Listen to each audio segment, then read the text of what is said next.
That heifer right there just don't even care.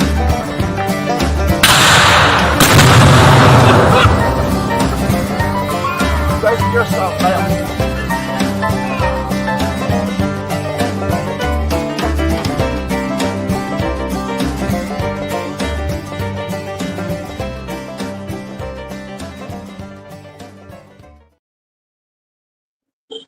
Action. Hey, y'all. What do you say, folks? Hope everybody's having a fine evening this evening. Yeah, we do. Because I tell you what, it's been something nice down this way. It has. The weather's been awesome for a change. To our people in the North Country, we appreciate you. Thank you for opening that door a little bit, Yes. giving us a breath of fresh air down here. Now, in a few months, it may be a different story. We may not be thanking you, but right now, we thank you. It has been just nice. Those days. Really nice.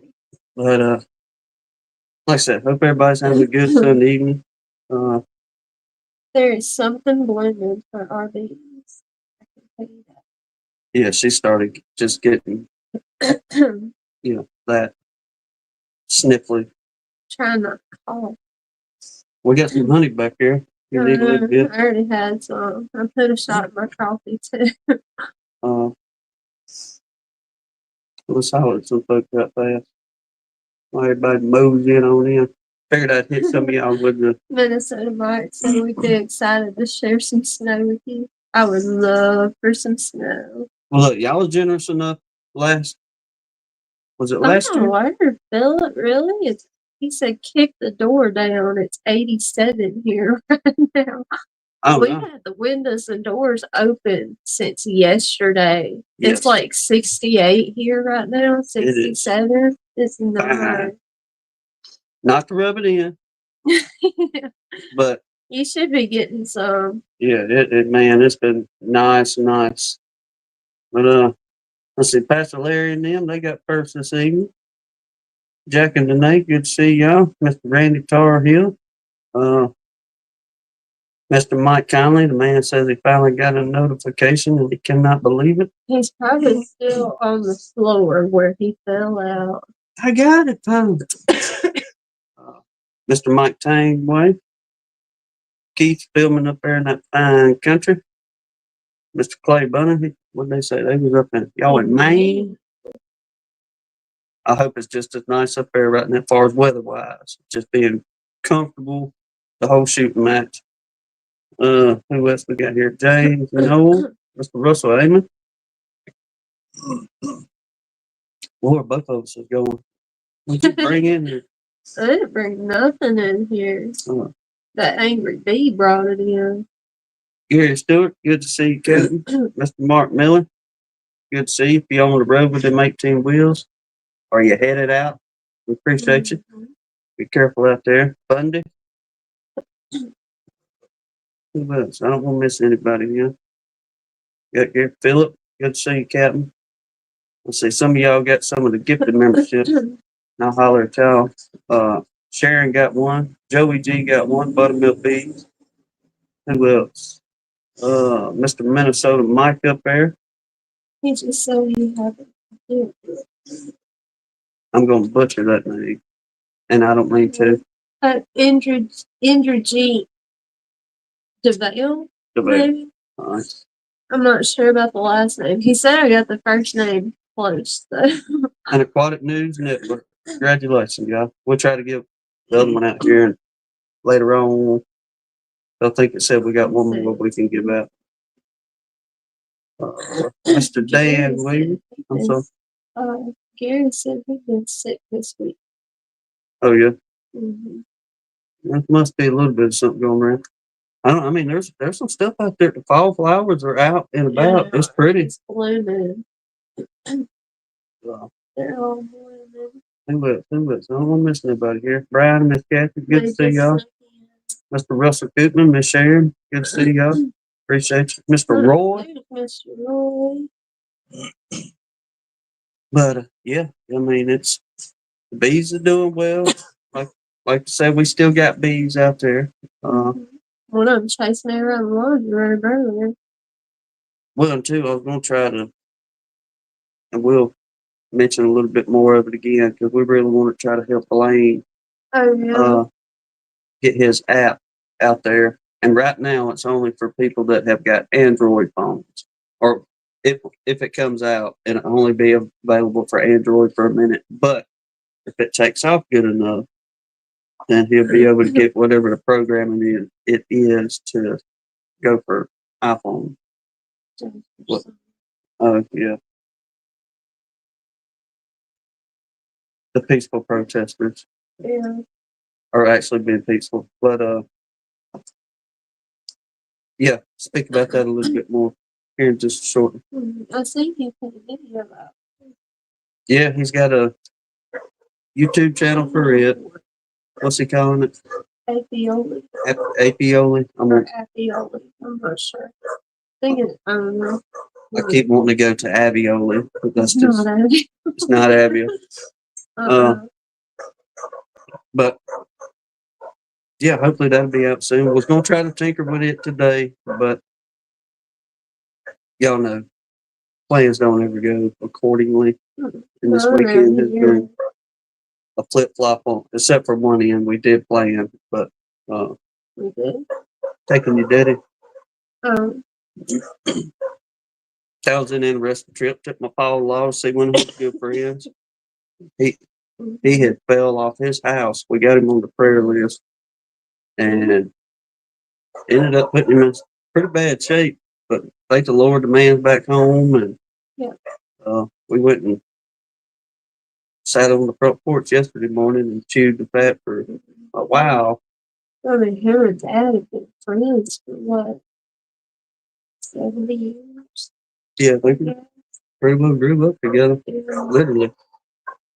But enjoyed myself sitting there listening to the gentlemen talk, carry on, and tell them stories. Yeah. Oh, Mr. Russell's got 60 acres of goldenrod beside him. Mr. Russell, is that whenever you're coming in your driveway, that field to the left right there? Because if I remember right, when we went and visited with him in the spring, that whole field was full of clover out there whenever we was looking out through there then. But I bet you, I bet you that would be pretty seeing that old field and them goldenrod too. Okay, yeah. But yeah, I mean, it's doing around here, but we seen some going down an old Pig Trail Road earlier, and it's catering on out. Yep, starting to, well, it's pretty well burning on off. We ain't had no rain in a good while, and it ain't doing much of it. Yeah, maybe a well, there quarter of an inch. You could have corrected me on my pronunciation if you was a minute earlier, Blaine. Is it Apioli? Or Apioli? Or Apioli. I'm not learning. Mr. Roy said they just had a killing frost in northern Michigan. Oh, no.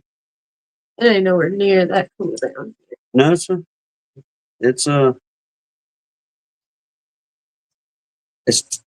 way we look at it whenever it gets like this, and we know when it's coming, not this weekend, but next weekend. But we always look forward to this for the going to the fair. Mobile has a big old fair each year, this and that, but and they have a rodeo. Yeah, we try. That's one of our little deals. We try to go watch each year. Watch the old rodeo. It's like our one annual date because it's always like the weekend after our anniversary. So we do usually go to the rodeo. Well, you want to do the prayer list, and we'll get into beekeeping news and wherever else this thing takes us this evening. A lot of updates. We have. Prayer list, y'all. Try to scream it out. All right, got Mr. Mark and Miss Crystal, Ed and his family. The Dirt Roosters' dad, Mr. Cat, Miss Deb, Mike Tangley and his family, and what? Gary. I was reading Gary's family. Alright, and then DC's parents, Mike, or DC's family, his parents have been on here, but Mike was saying earlier that DC's stepdad has passed away. So y'all definitely be remembering him and his mama and the rest of their family.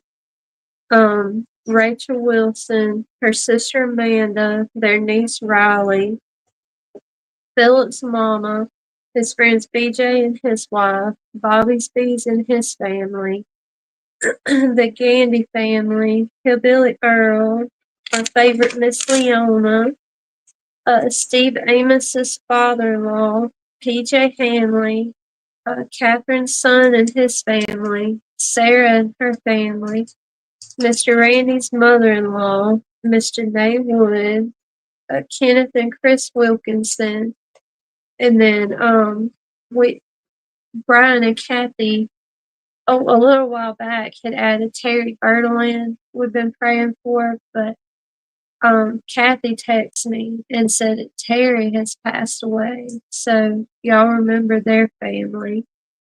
And then Redfish's wife, Miss Janet, Kenneth Allen, Miss Dolores Pepperucci, Denny Ray, Keith Lairmore's wife, Miss Brenda, Steve-O, Rodney Middleton and his family, Philip's cousin's family, Lee's cousin, Stephanie Riley and her family, Dan Garrison's daughter, Miss Jolynn, Clay's grandbabies, Keith Lairmore's cousin, Mr. Russell Amon's wife, Miss Brenda, Mike Berry, Lee's mama, and then Kathy Baker's sister-in-law. I think this is the last update, y'all. But Miss Brenda Johnson, we've been praying for, actually had a praise report on her. Kathy said that she went home the other day. She was discharged from rehab and she's doing good, but still, I'm sure could use some prayers. So that was good news. Tom and his family, Barnhill's wife, Miss Connie, Shauna and her family, David Hoskins' granddaughter Emma, Greg Dunn, John Lawler, 33 Mile Phil's mama, Mr. Russell Copeland's granddaughter, Tim's brother, Joseph Shows, Mr. Dan and his church, Mr. Ed's friend Shaw Wee, Flower Street, Jen's dad, Gary Stewart, Michelle Gurley, Lee's wife, Miss Renee, Castle Hives Brian and his family, Sarah's daughter's friend, Miss Stacy and her kids, Blaine's great nephew, and Dennis Sherrill. Oh, I hadn't seen him in here. Wasn't he supposed to have his archive replacement? I think Was it last week or sometime.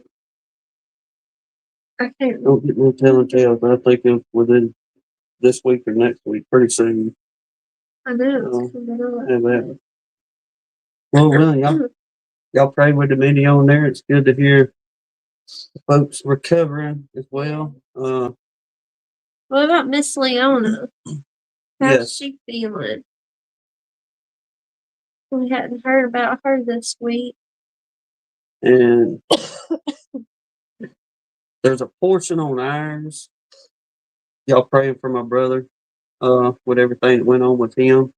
But there's a portion I would love to tell y'all, but we just don't know 100% for sure yet. Once we figure everything is 100%, it was like, it was how the good Lord's working in things to take care of the situation at hand. But once that is confirmed 100%, we cannot wait to share it with y'all because it's just incredible. We can confirm 100%. There's still good people out there in this world, and Yeah. even though they've never met you, but Lord willing, we can share that for too long. Talk about this further. So she's improving every day. Good deal. But it has some testing. Well, Lord willing, it'll be good testing. Good And news. Doc say, I'll see you in a year. Yeah. That kind of I'm thing. glad to hear that, Mr. Arthur. Okay, let me see here. Got a little beekeeping news, ain't too much. What is that? That's the youth 2025. The results, the winnings. Yeah. Well, I ran out of paper in that book, and this is all I I had. haven't seen any of the winners in here except Mr. Russell Pittman. So we hadn't heard from any of the winners this week on what y'all picked for your prize, so we can get it ordered. Well, James was in here, so y'all either go to the Dirt Roosters website and pick a T-shirt or a hat, or go to Lee's website and pick a T-shirt, a hat, or a coffee cup. That Brian and Jen get one, James Noel gets one, and Matt and Alicia get the ticket prize. Yep. So if y'all need the links, I've got them. Maybe it was too many choices and the girls can't decide. Send me. What, the women can't decide what they want? Well, Matt said he was going to let Alicia figure out what she wanted to do. Brian will let Jen pick. Probably so. Because the girls weren't part of the guys. They deserve those prizes. Yeah, they did. No, they're just really great guys in this group that love their wives. There you go. You can pick. Well, I mean, that's what Matt sounded like. He just instantly, well, I'm going to let her pick what she wants because he's just a sweet person. Well, there you go. Whatever. But either way, James, Brian, and Jen, and James, Matt and Alicia. Yep. Y'all need to pick a prize and let us know. If you need the link to either or, email me. Yeah. Title it, I need the link. James, I've already got you out your email. Brian and Jen, we've got yours, and Matt and Alicia, so I know it ain't nobody trying to pull no funny business. But just put it in there, need the link, and I'll send you the link to Lee's and to Dirt Rooster as well. What else on here? Still tinkering my little epoxy molds. He's doing pretty good, y'all. He's making some cool stuff. I'm trying to make some beekeeping stuff for some of y'all, especially maybe have a little something ready by the time the holiday season rolls around. But looking to try to do some different coasters, but they look like sails, basically. Yeah. And we could, like the other coasters, the same shape. Oh yeah, I mean we'll still do some of those, but I found some a while ago where you can do. It looks like actual sails. Oh, like multiple. Yeah. Sails. Oh, okay. Like a big old piece, big enough to set you a cup on, but it looks like a sail, and we can fill them in individually with different colors to make it look like whatever color pollen, this and that. And it comes with a fancy little mold that you put your coasters in. You know what I mean? Shopping all over Amazon, y'all. Yep. Hey, I'm liking this old epoxy stuff. Yeah. I'll try to see what I can do with it. I'm wondering if all that epoxy and alcohol in the house have something to do with why we sound the way we do right now. Well, she did tell me earlier on today, after we had run down the road and got back home, when I was tinkering with it, and I had that stuff all in my hands. I wasn't smart enough to put gloves on. And I've been spraying denatured alcohol all over my hands to clean them up. And she's like, you got to turn the fan on or something. You about to drive me out I of here. didn't say it like that. I See- said, would you please turn the fan on or something? Yeah. That's just It's a as she little said. loud in here. All right, Mr. Dan, take care of yourself, Captain. But yeah, tinkering with that. Once again, the bees are doing well. Went out. What was it? We got home. That's an interesting question, Gary. I have seen exactly 38 of them in my life. Yes, I thought I may still have that picture on this thing. But yeah, we pulled 38 out We of. pulled 37 out of one cutout we did. And then I only saw one on the other cut.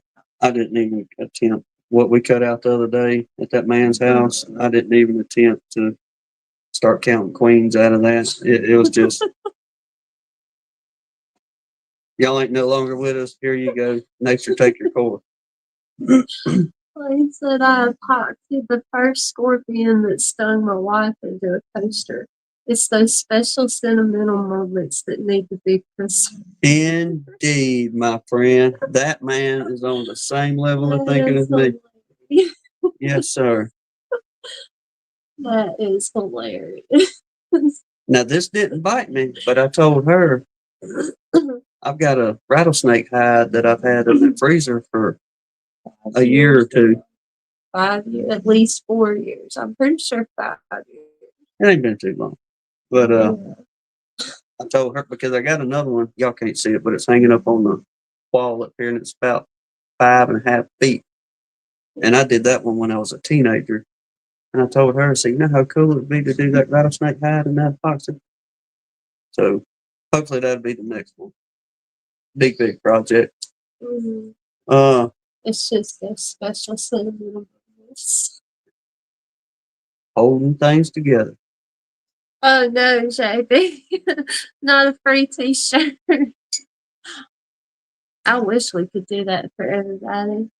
Yeah, Lord, yeah. I wish we could. Tail end of that conversation.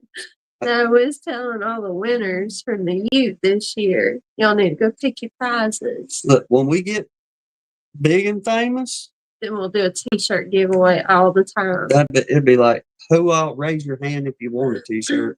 Yeah. Because the Dirt Rooster and Lee both put out some really cool t-shirts. Yep. So, Laura willing, one day, when YouTube start paying off them ads that they stick on everything, which we try not to do it too much, and we don't monetize the lives any. So, no, we do it enough to make like 8 cents a month. Hey, it's 8 extra cents that we're getting. You're right. You know what I mean? It adds up. Gary, I think the main difference is that that yellow jacket queen is like 10 times meaner than a honeybee queen. Big time. They are bigger though. Yeah, I'm gonna say they're bigger than a honeybee queen. At least. I think they are. They're longer for sure. I think bigger though. Like bulkier. Mm-hmm. Because to me, like the drones in the yellow jackets look like they're about the size of a queen honeybee. Yeah. Now, if we had queen bees the size of them yellow jackets, buddy, them jokers would be putting out.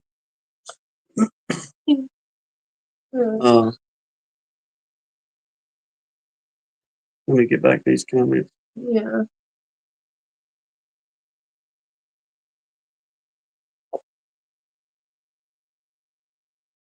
I guess it's still on the yellow jacket. Thank Gary there. Yeah.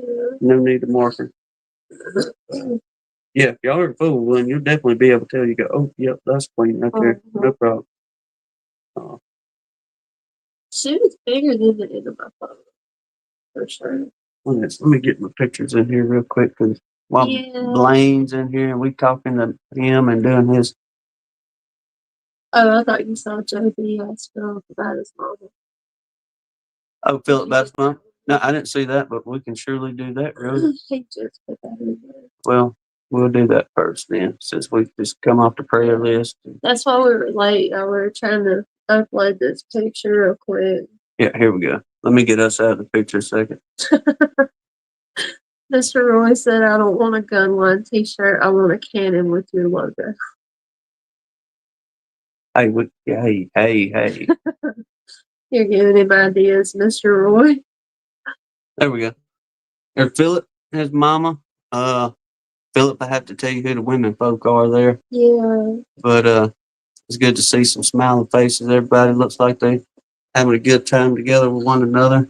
Blessed having her around. Today. Hmm. I guess this was this weekend to go see his mom. Maybe that was today. I reckon so, because he just sent it to us. That was the picture we was trying to load up. Yeah. Before we come on a minute ago. But like I said, once again, good to. Okay, Jane. I just saw your email. Good to see them with smiling faces, y'all. Okay, so. Okay, Sophie and his wife. Okay, all right. That's the girl that makes all the earrings I wear. Little Miss Sophie. Mm-hmm. Mm-hmm. You about got every single pair that. Not quite. That young as me. That's all I wear, though. Well, I do got some beekeeping pictures before we get in them. That way, there's a question about one of them, and we may have answered it last week. Which ones I want to do? She looked happy. Oh yeah, being with family. And plus, I'm not sure where they're at, but the pictures that Philip sends us, like whenever they're the view of their place there, man, that's pretty. I'm thinking about some pretty places. I'll show you this one here. Here, let me get us out of here again a second, so it won't be so distracting.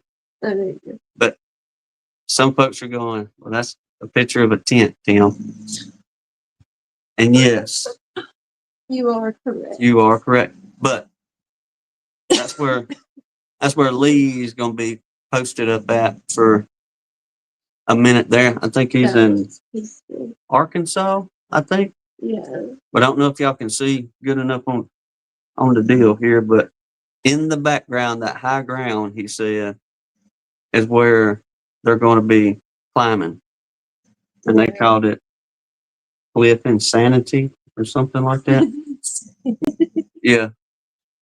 So, Lee, enjoy your trip, my man. Yeah. It looks like some beautiful country out there. Where are you at? Maybe he's north of us, so he's got to be, or they got to be getting some decent weather. Yeah, I think they are. Because in text message, I don't know. I don't know if it's bear proof, but imagine Lee. Lee's got his. Yeah, he's got his lead dispenser close by. I imagine. But then talking about some other prettier country here. Jack and Danae has been sending Hannah pictures, and she sends me a whole roll of pictures. I'm gonna tell you, that's just, I could take off in that field, and y'all would never find me, kind of thing. Yes, they were like, "What? Why is this guy just walking around out here?" But some of that beautiful open country up there in Wyoming. Is it gone? Come on. Are you? That's what I'm doing. It's frozen. Good. Richard said insured by Smith & Wesson. That's it. Yes, sir. Did Tim just challenge us to a game of hide and seek? Yes, sir. Tim is getting button happy as usual. What is this thing doing? See, I got it turned off and it's just stuck on the picture. Oh, yeah. Quit hitting buttons and let it catch up. Well, I mean, good grief. You can't think as fast as your fingers are moving. I'm trying to be slow with it and be patient. This piece of junk. Let me see if it'll do it this way. Look, there's the last winner. You didn't get the memo, Brian, so while Tim's trying to unfreeze the screen. I don't know what it's doing. Or what it's going to do. Or if it's going to go. Today just came in and said, hey, that looks great. Thank you, ma'am. Thank you. He got it stuck, didn't he? It won't. It's stuck on the screen. It won't go away. Let me see. Minimize. Can you hit remove from stage? It's going to remove us from stage. Okay. But, I mean, we can come back in. Hold on. Let me do that. Y'all know what's happening here.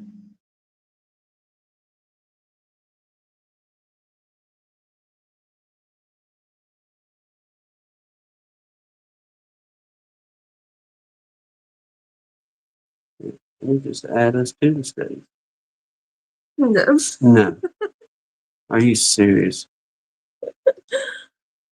Well, y'all get a much prettier view tonight. Can y'all even still hear us? Give me a thumbs up if you can still hear us. I mean, the mic's not muted. I don't know why they wouldn't be here. Right, start again. Oh, maybe. Okay, they can still hear us. All right. But Oh, my word. StreamYard's doing whatever StreamYard's going to do, I guess. Mm. Well, we appreciate y'all riding it out with us. There is Buttons is still buttons. Yeah, he put DC in timeout for like 3,000 seconds or something. The beautiful picture we've got. I think y'all get a better view than we.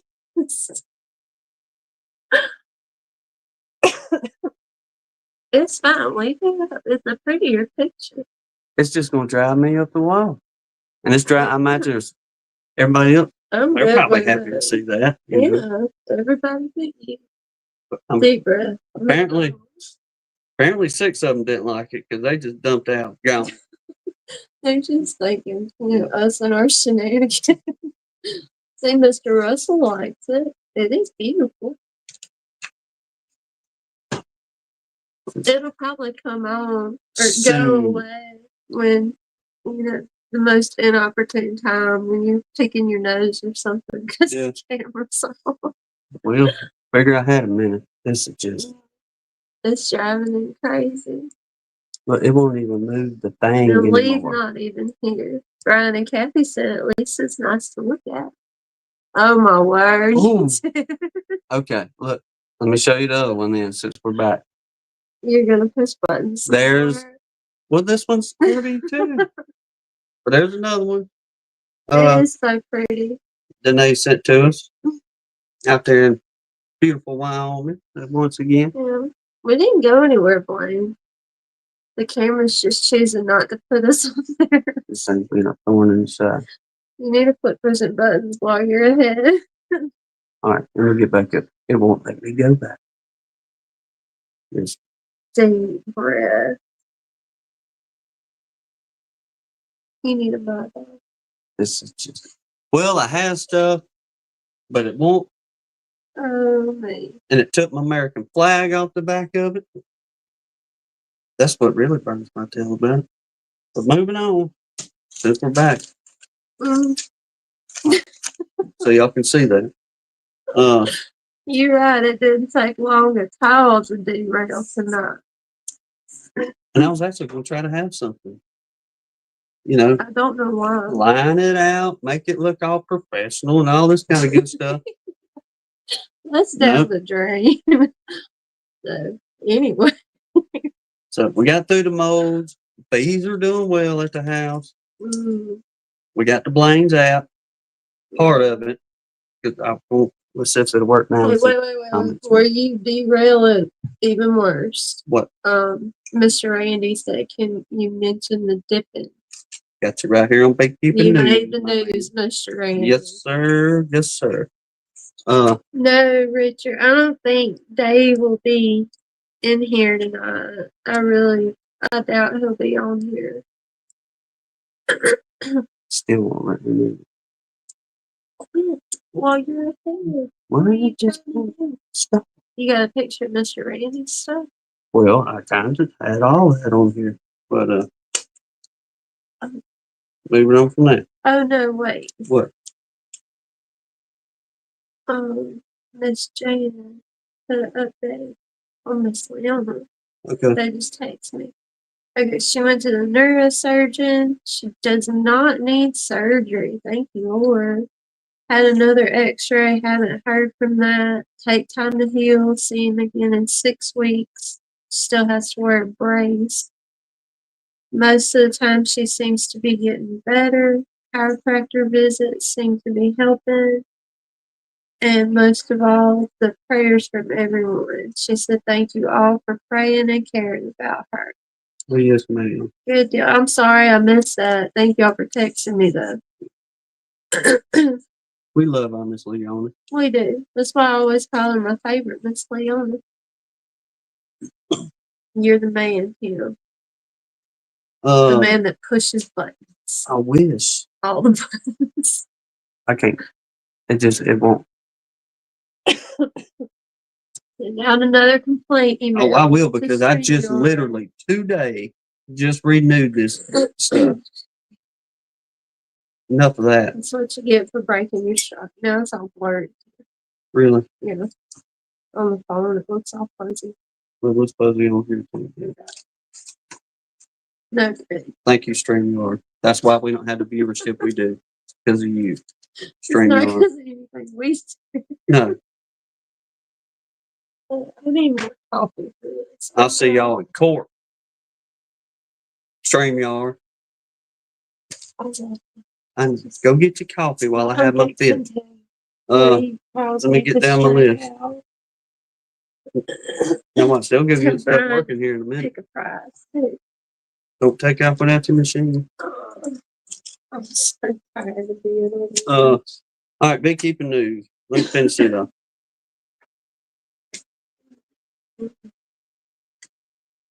I done got myself lost. Oh, the testing. The results are in so far on the peppermint deal. The peppermint puck. I guess. Somebody give this thing a name. But we have figured we've gotten about 20 to 22 days out of that with the mixture we've come up with so far. So now next is going to be in the colony testing and see how many days we actually get out of one of them. But so far, we had it in 2 empty deeps, and they had comb in them, this and that. And I was just seeing how long the smell would stay in there every time I lifted a lid, leaned down and smelling it. So, well, I mean, this is scientific research going on here. Ain't nobody else doing this kind of research right now. But got that going on. Think we pretty well got the glycerin and the mix figured up to make it last over 2.5 weeks. And that was the goal, to at least try to get 2 to 2.5 weeks. And we surpassed that as far as just it being in some boxes with frames and this and that. Yeah. And if y'all are in Western North Carolina, if I say something wrong, correct me, Mr. Randy. October the 17th, that'll be next Friday, Mr. Randy's going to be wax dipping again. So if y'all got any boxes or equipment, and if you're close by, y'all go holler at Mr. Randy, and he'll show enough get you fixed up with getting your stuff waxed dipped. And I believe he said that'll be the last time he's going to be dipping anything for this season. And he'll fire the kettle back up come spring. But as far as the 2025 season, this will be it on the wax dipping on his end. But y'all go holler at him and get your equipment done if you looking to get anything waxed yet. I know several of y'all already went and seen him and can testify about how good work he's been doing on that. All right, we got the cream honey winners. Told them to either go to Dirt Rooster or Lee. Then the last part of my beekeeping news is just whenever we completely derail on that. But let me put this link in. Anybody want to come in? If not, we'll go from there with it. Let's see if it'll let me push this button.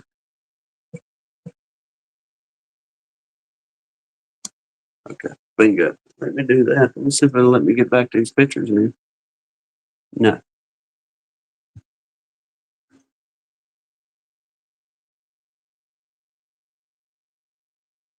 Okay. Anyway, there's a link. Want to come on in? Come on in and tell us about it. What's going on in your land of beekeeping, or just in your neck of the woods, period. Like I say, went down the other day and the wind was blowing right. I'm pretty sure we ain't been to nobody, so I can't confirm nothing yet. But boxes did feel heavier than they had been. I will say that, and that goes for all of them down there. It feels like they have put a little bit of weight on, but thought it got a little bit of whiff of some goldenrod moseying in and out of there, but don't know for sure. I'm gonna say it is, especially since they put a little bit of weight on. But once again, there's all kind of different floral blooming right now. Whatever fall flowers are out and about, but there's plenty of it showing right now. And then we just gonna wait till spring, see what happens to that, and go to doing some splits. And the goal's gonna be getting them horizontal hives filled back up, I think, first of all, and start working out of them puppies again. We really enjoy working out of them horizontal hives, and once them colonies get to going in them, it seems like they take off in them old horizontals. John's saying he's pulling the last of supers tomorrow. And we pulled everybody about 3 weeks ago on our whole 5 or 6 of them out there. But got everybody condensed what they're going to be for the season, and we'll see how it goes.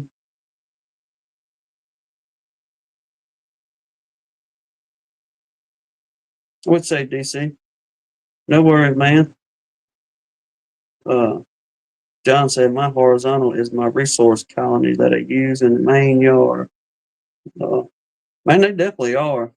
Whether you're running one colony out of it or you running multiple colonies out of that one horizontal, that they just, for us, from what we've seen, they always seem to do good in them horizontal colonies. I mean, horizontal hives. But like I said, that'll be the beginning of the season. Next season, get them girls filled back out, and then we'll kind of take off with the rest of our lane straw stuff out there and get them built up.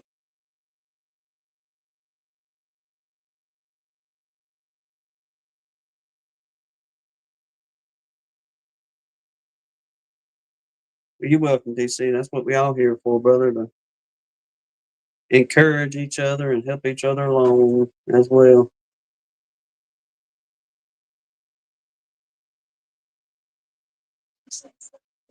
Well,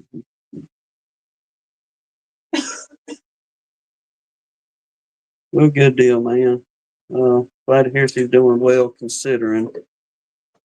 But yeah, just need to kind of get a rest too. I get that.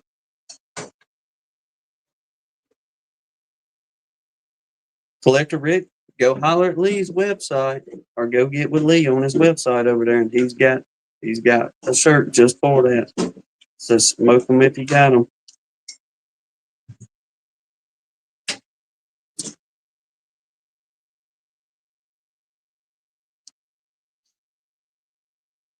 You get everybody wrangled up.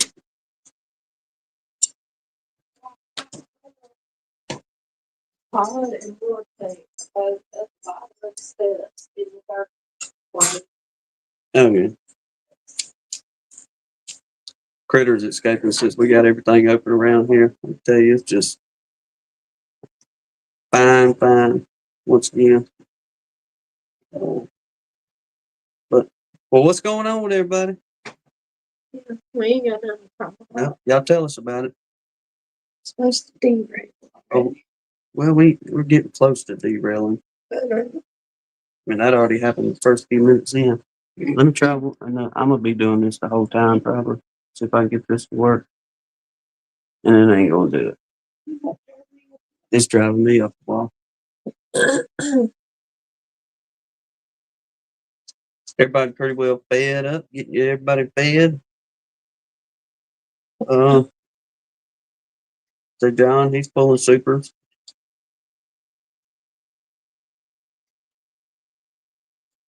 James said he's putting the potato shit in In December. Well, I was looking at sugar has gone back up. Yeah. It went down about $1.50 for a few weeks. Then we was at the local Hoggly Woggly a while ago, and I got to looking, and it's right on back up to pretty much $1 a pound. $10 for a 10-pound bag of it. So looking like it's going to be another expensive year. If you got to feed. Yeah.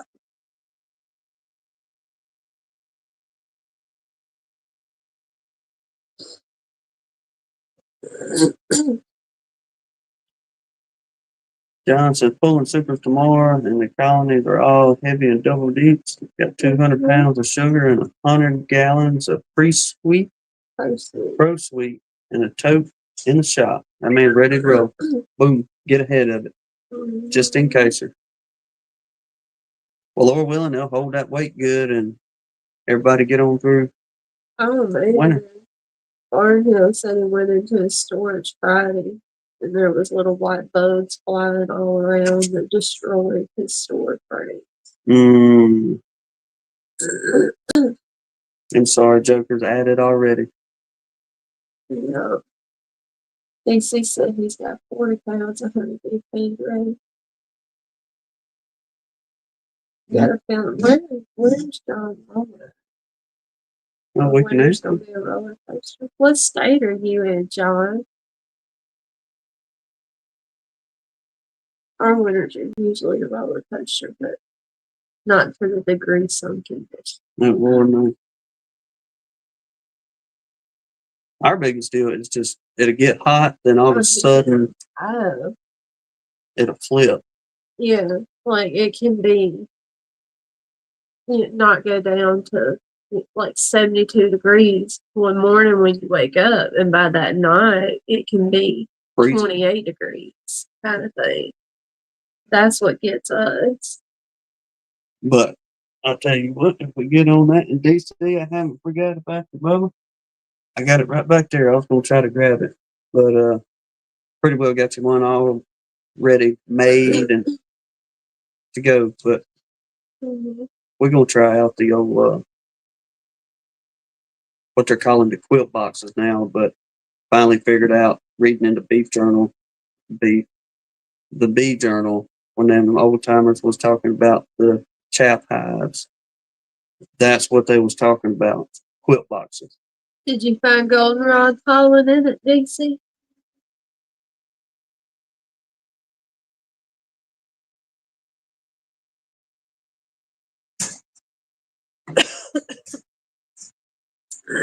So I guess that's the same they deal with up there. Oh, well, that's great. I figured y'all would kind of like, I guess just thinking of it in the North Country, but figure it, once it got cold, it stays cold pretty much. But undoubtedly, that ain't so much the truth. Even for folks of what we would call North Country. Emoji DC. I don't have my eyeballs on. A mouse. I pulled off the lid and saw a mouse in it. Oh no! A candy mouse? That's terrible. That's terrible. That's disgusting. If you had my rooster, he'd eat it for you. He would. He got him a mower today that the old yard cat drug up. Yeah, he did. The cat drug it up, brought it, showed us. Then the rooster seen it, and he handled things. Really? Pastor Larry and Miss Janet pulled 3 supers off the out yard, goldenrod and late season wildflower honey. Got a bucket of super light, almost see-through honey. That's crazy because our goldenrod honey down here is dark, like dark honey. They must be pulling a little more on some wildflower than they was able to get on goldenrod. That's a boner, DC. Well, hey, that's so much less sugar you'll have to buy though. That's nasty though. I'd have to. Miss Jane, you'll have to send me a picture of that honey when you put some in a jar. I'd like to see it. That's hard to imagine goldenrod honey being that light. I guess I'm just used to our goldenrod and it's dark. I mean, imagine they got the same species of goldenrod. I know we got several different kinds, some that only grow a few feet, and we got some that we've seen well over 7 feet. Okay, she said we were expecting dark honey. So that's got to be some kind of wildflower. But they don't usually pull fall honey. Okay. Y'all just saw it in the frame, dude. That's got to be what's going on around here, too, because I'm telling you, the little old wildflowers just kind of came up out of nowhere, it seems like, all over the place. Yeah.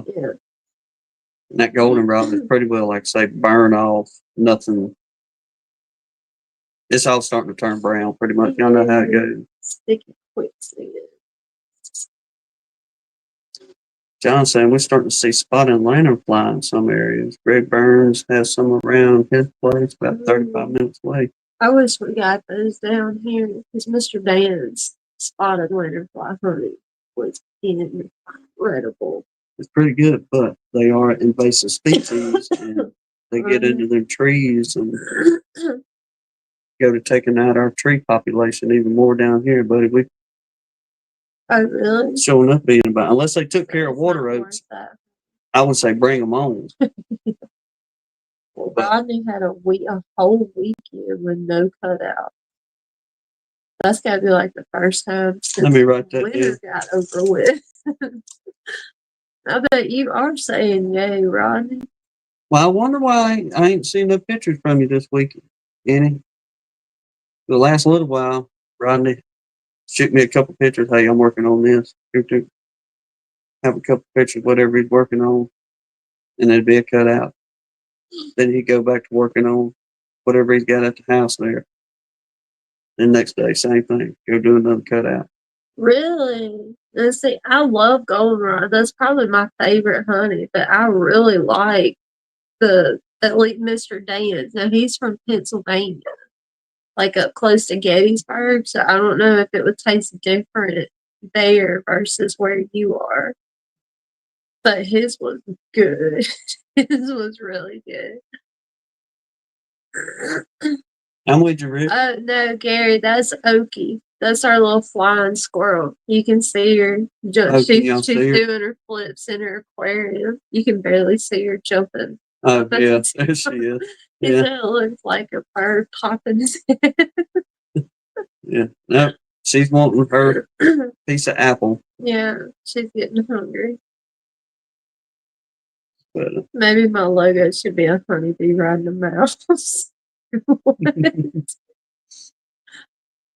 It'll be different. Yeah. It's pretty good. Have we had honeydew honey? Like, do we get We'll that? get it. Mm-hmm. I know, because It's early spring for us. like, she jumps up. We have her little, like, wooden birdhouse in there that she made, like, her nest in. And she jumps on top of that and then jumps up on the ceiling and, like, cuts backflips like a hamster going backwards on the wheel. She's crazy this time of evening. No, she's a flying squirrel. It's not a sugar glider. She's a sure enough flying squirrel. I don't remember if the dog or the cat brought her to me one morning. Cat. The cat brought her up on the porch. Thought she was no longer with us, and Hannah picked it up, and boy, it come alive. It bit the snot out of my finger when I picked her up. But we're gonna try to let her loose come springtime. Yeah. Let her go be a squirrel. It's been fun with her though. And yeah, it's time to let her go back to nature. I'm gonna say she's pretty well healed up enough. We've been feeding her crickets and things like that, so she'll know what to be going after whenever we do cut her loose. Yeah, I'm hoping she kind of sticks around though. I'm used to her. I got attached to her. It was pretty funny whenever we first got her crickets, the first time we ever fed her some, because we was like, what does she really eat in the wild? And we've been trying to incorporate that, so when we do cut her loose, she ain't got no problems out there. And y'all, it was funny as crap watching her trying to catch crickets. She didn't know what to think about them or anything, but when she finally caught one, it was game on after that. Yeah. It didn't take her long. The instinct kicked in. Oh yeah. Oh really? I've never had a fox. I think my favorite thing I ever raised was a baby coon. But I love the possum too. The possum was easier to deal with than the coons were. Yeah, all the possum wanted to do was sleep all day. Mm-hmm. Eat and sleep. Once I got him litter box trained, I was golden with the possum. He was awesome. Yeah. We get up, go to work. He come out of that box, look at you, be like, yeah, it's time to eat, ain't it? Mm-hmm. Eat, go right back into his box, sleep all day long. Yeah. He'd come out at night though, let me love on him and stuff. That's about one thing we ain't raising, no fox puppies. No. Oh, ain't them skinks supposed to be mean little things?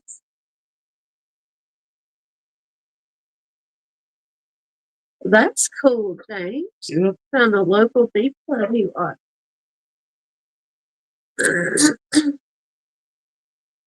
A hawk. I bet that was a fun little rodeo. That would be pretty cool to raise a hawk. I went, some of y'all may have seen it, but a while back, we put a video out about that. I was on an old back dirt road looking for something for somebody one day. Man, I was all up and down this little dirt road, this and that. That's where I did the gopher hole. Where do you know what's living in here? Something deadly in. Something. Oh, right. Yeah. Mm-hmm. Back here for Glenn that day. Mm-hmm. And lo and behold, while I was moseying up and down that dirt road for that fella, here come an old falcon. I ain't never had a falcon come and land this close. And I got it on video somewhere. I just ain't ever put it out. I forgot about that. But That was cool. that thing just come up and roosted on a limb, probably about 30 yards from me. And I sat there and watched it for a minute. And I pulled the camera out and I walked and walked. And I got just almost up underneath it before it finally took on off. But Yeah. I'm thinking for it to be staying around like it did, it must have been a young juvenile. Yeah, the field of twins out there. What you know, good Jay, over there in the fine state of Georgia. Buddy, I hope y'all get some of this showing up nice weather over there. It finally turned into fall over here for a few days. Yeah, man, I can't. It's been nice. Can't quit talking about it. I'll take it. Oh man, DC, there's a couple. I don't know, are they far now? Those are hoot owls we're hearing right now. Yeah, but been going out, like sitting in the dark early in the mornings, and there's like a pair of them that are hooting back and forth at each other. It's really, really cool sitting out there listening to them. Hey, a couple years ago, it was just it was just starting to get dark outside, and we was meandering, walking around the yard doing something out there, and all of a sudden we heard the most god awful racket going on. Taking the dogs out. Remember, it was like that. Was it? Yeah, it was close to dark. It sounded like somebody whooping on a horse. It's the best way I can explain the noise coming out of it. I mean, like, give you the chills and the heebie-jeebies kind of spoiling. Oh, it was crazy. That thing sounded off 3 or 4 different times, and finally I went in and got the Q-beam and come back out and tracked down where the noise was coming from. You know what? That little thing went yay big. It looked like one of them old Furby things that was popular back in the 90s. Little screech owl. That's what Gary just said. I had a little screech owl in a box in a tree for a couple of years that was like 4 inches tall. Yeah, that thing, you know, He little was cute as he could be. But sounded some kind of eerie. Oh my word. I thought somebody skinning somebody alive kind of thing. It's spookier than a bobcat screaming. Yeah, it had me going for a minute, questioning myself, and I'm thinking, I know what this is, but still at the same time. It'll make you think twice out there in the dark. He watched me garden all the time. At our old place, I built a couple of owl boxes. I wish I'd have put some up around, or I guess we still could put some up around here, but I just wasn't climbing 24 foot up in a tree again to retrieve them things, and they just stayed whenever we moved back here. But I need to build a couple more.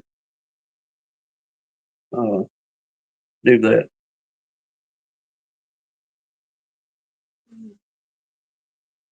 Now, that's something I enjoy here too, bro, especially in the springtime.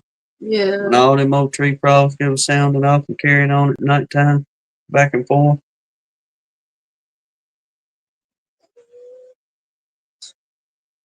I don't know if y'all hear that. Them dogs are sleeping, but they're chasing something. Oh yeah, probably so. Well, we own the critters. Gary said probably hoping I would stir up a mouse or a mole. Yeah. Most definitely. They smart too. Y'all know how it is, especially like whenever you out there cutting hay or something. Yeah. Buddy, all the birds from the neighborhood are coming around. There's snacks for everybody. Bugs, mice. Mm-hmm.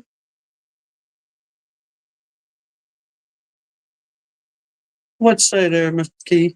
Hey, Larry Moore? How are y'all doing? See if I can do this without bumping the camera. Damn. I had to prop my feet up there. Come sit back and you come. DC said no mice. You can have one of my cats, DC. They will take care of your mouse problem. I got the perfect one for you. Or get you a big old chicken. Don't get one of them little albanums. Get you a duck wing or something like that. Oh, hey, Lee. I didn't think you'd be in here tonight. Y'all supposed to be vacationing. Yep. Matt, good to see you, man. They felt bad for us. They're going to come in and give us the topic. Tell us about it. Please, somebody.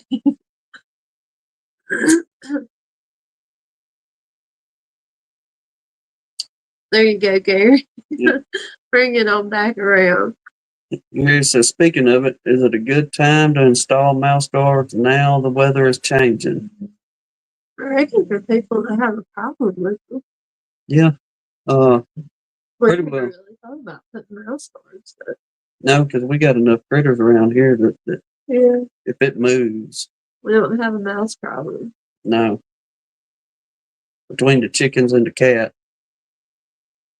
they pretty well handle that for us. But if anybody's ever had issue,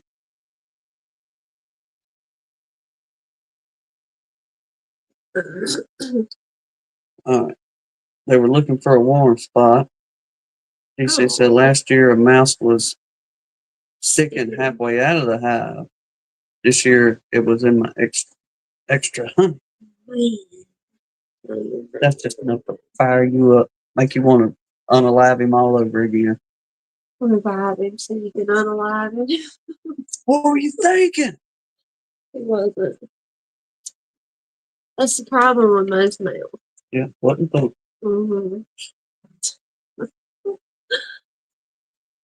It would have been cool if it would have propylized it. Look, if it had been in there long enough, like whenever we went to Lance's this year, and the bees propylized.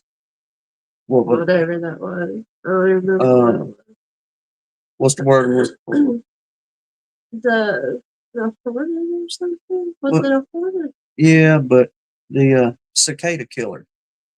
Oh, They had propylized a cicada killer inside that colony. And a couple other things too. I think there's a few yellow jackets and this and that undoubtedly got in there and got trapped, and they propylized every one of their behinds.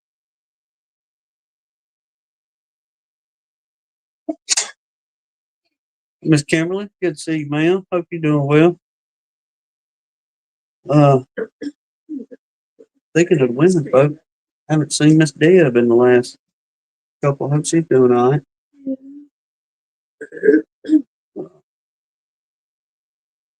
My brain tried to process.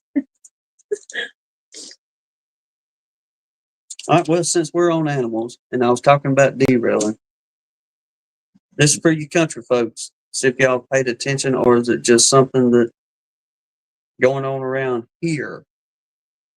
But if you got chickens and you got roosters, have your rooster stop crowing? And I'm not trying to make a joke or anything. I'm just curious. Because in the last few weeks, me and her was talking earlier, it was like, we ain't heard the roosters crow down the road, here at home, up the road, or anything in about a month.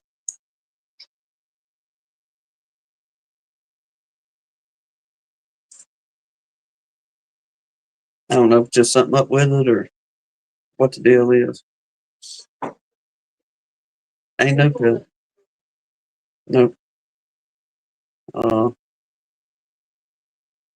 Let me see if I get, man.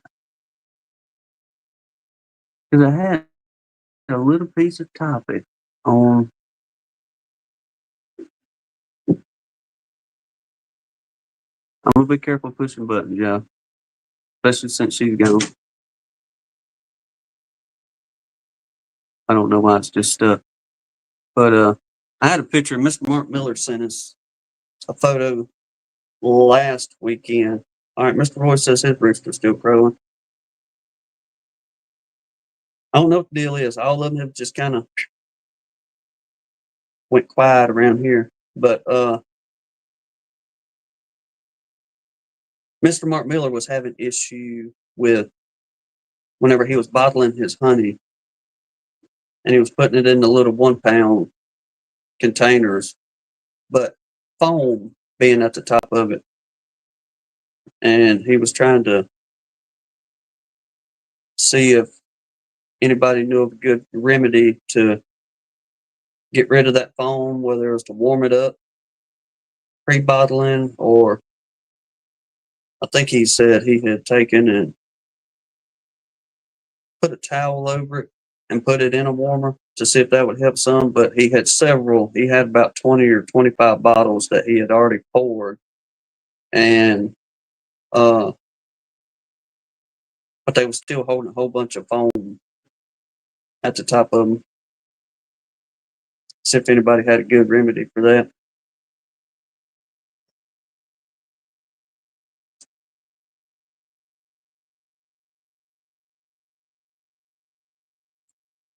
Pastor Larry and them's rooster's still going. So I don't know what the deal is with ours in. I guess everybody's protesting for something. No more crowing. Let's see. Nope, you just erased it, DC. I was fixing to read your comment there.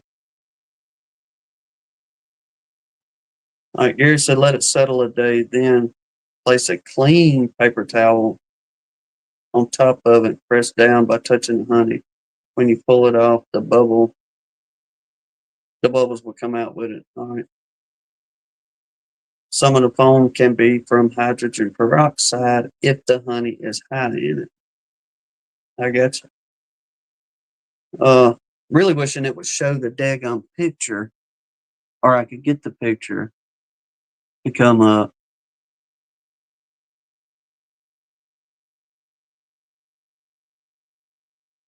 So I could show y'all what in the world it looks like, but this it's just like it's stuck on a camera roll or something in the photos for whatever reason. Yeah, it still ain't gonna let me do it. But you can see it's got a heavy foam on the top of it, probably about an inch high on every one of the when Hannah gets back in here, I'll try to show y'all on my cell phone, see if you can see it good enough since it won't work on this thing here.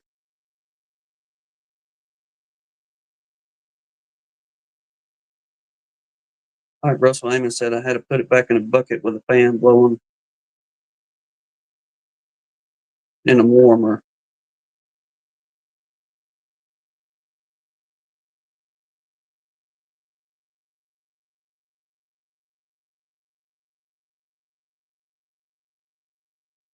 All right, DC said I heard of people having an issue with foam if they filled it too fast with those auto fillers. Mr. Russell Amon saying I found this year is worse with that foam. All right, so I guess some of y'all are kind of having a little bit of the same issue, but Mr. Russell Amos just went on back, said I put it in a bucket with a fan blowing in a warmer.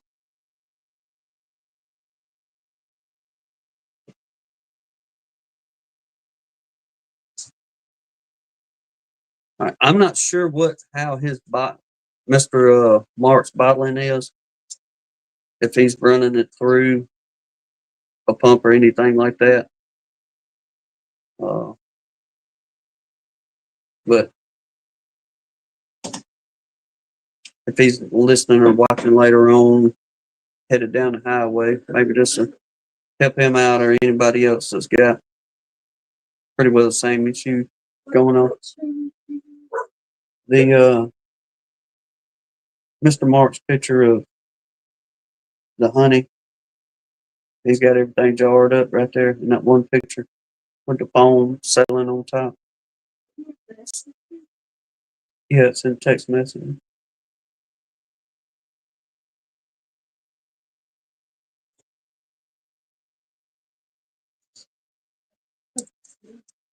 All right. Maybe it'll pick it up good enough. Let's see if we go up that way better. But I hope y'all get a general idea what it looks like. That's not caps sitting on top of that. That's that foam settling on top. It ain't caught up with this yet. Or I haven't caught up with it.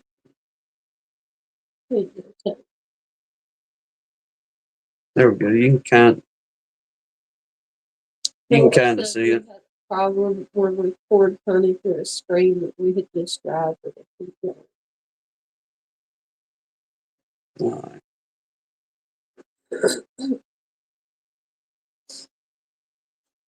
All right. Well, a couple. Mr. Russell saying, and I think somebody else in here was saying it a second ago too, that it ain't gonna hurt nothing. It just kind of, it's not. If you're looking for a honey with no bubbles in it, this may trigger you.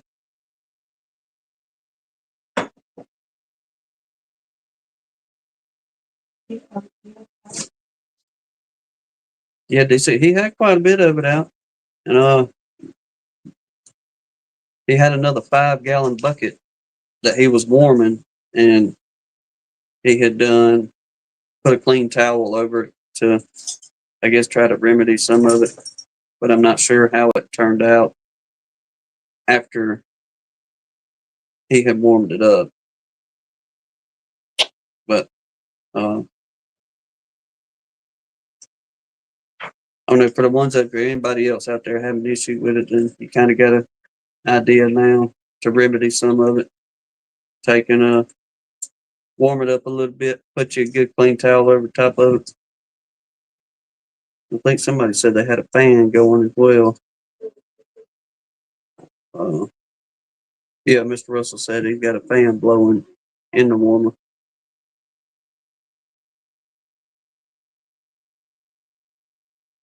All right, Mr. Roy, take care of yourself now.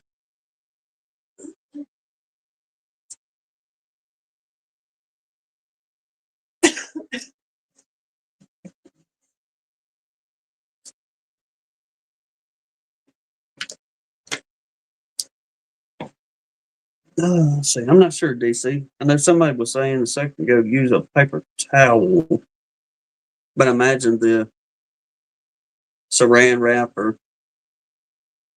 whatever it is you're using to pull your cappings out.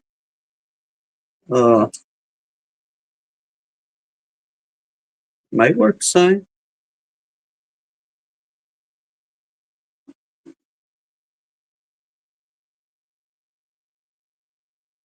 All right, Philip's saying if it's not too thick, you can pull it off with a piece of wax paper or a piece of cling wrap. If it's thick, scoop it off with a spoon.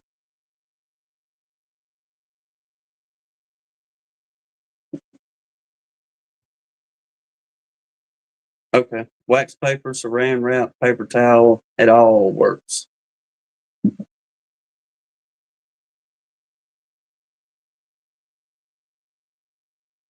Kimberly says she uses plastic wrap for the bubbles to get them foams out of there. So, well, there we go, y'all. Anybody else dealing with the issue, you know how to kind of remedy it now.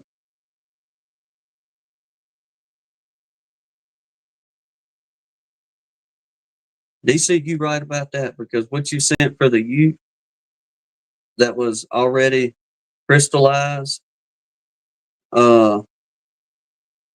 the day before the ute, I had taken that one jar that was just showing up crystallized and put it in here and warmed, let it sit for, I don't know, 3 or 4 hours in there, just letting it get warm in some water.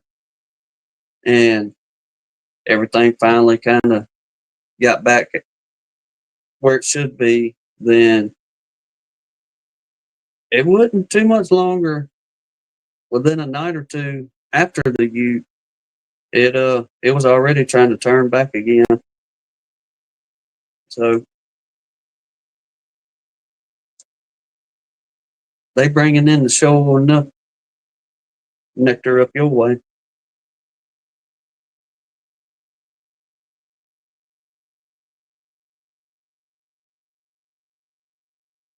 Now that sounds pretty good there, Gary. He said, I tried something yesterday that ended up being good. I glazed my steaks with honey before I put them on the grill. Try it. And I have to do that. 'Cause I tell you what, I like pepper jelly on my steak, so making a honey glaze on one, I can go for that.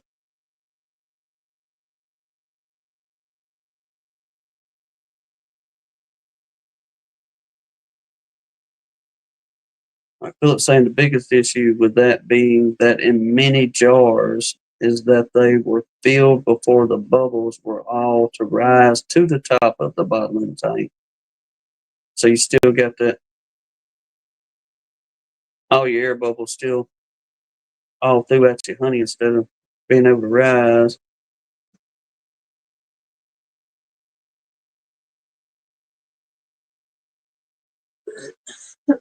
DC couldn't start working on a warming cabinet. You probably got stuff happening.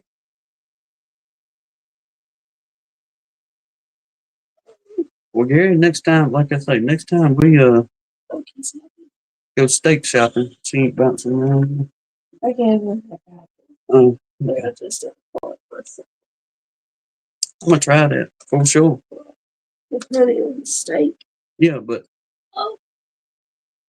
putting it on there as you're cooking it, I guess what how Gary had done it.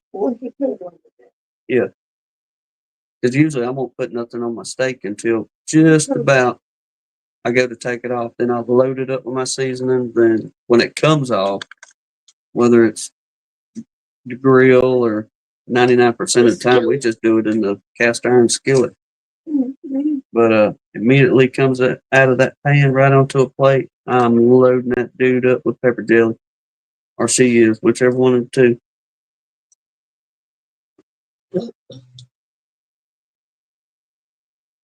Made the seasoning stick better.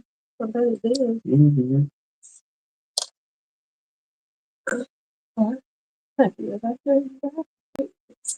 Well, if he's putting it on there beforehand, I wonder if you took a little bit and used as a marinade and let it marinate for a night or two. Man, what you talking about?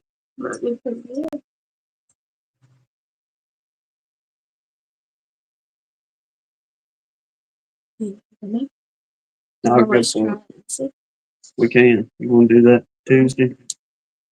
Since we won't be working. I don't know how late we're gonna be Tuesday. Yeah, y'all, I didn't say it on the thing, but y'all please pray for us and the kiddos Tuesday. Yep. I'm hoping it's our last go round at court. Yeah. But it's gonna be a long day Tuesday.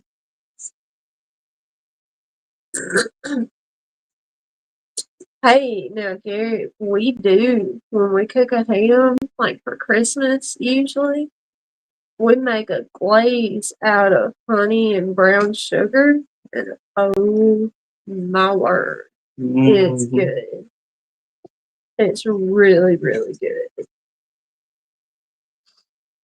Yeah, we don't even, you know how they'll come with that packaging and stuff they'll send with you for. We don't use that. We make our glaze for it.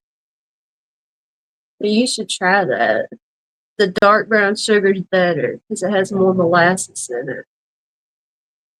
It'll work. Probably work on the turkey. I've put honey on turkey before, and it was good. Because the turkey dries out so easy. So anything like that's really good on it.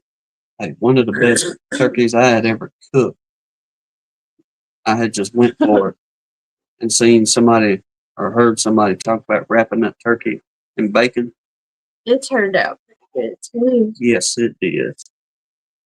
Not bad at all. Everybody complimented his turkey that good.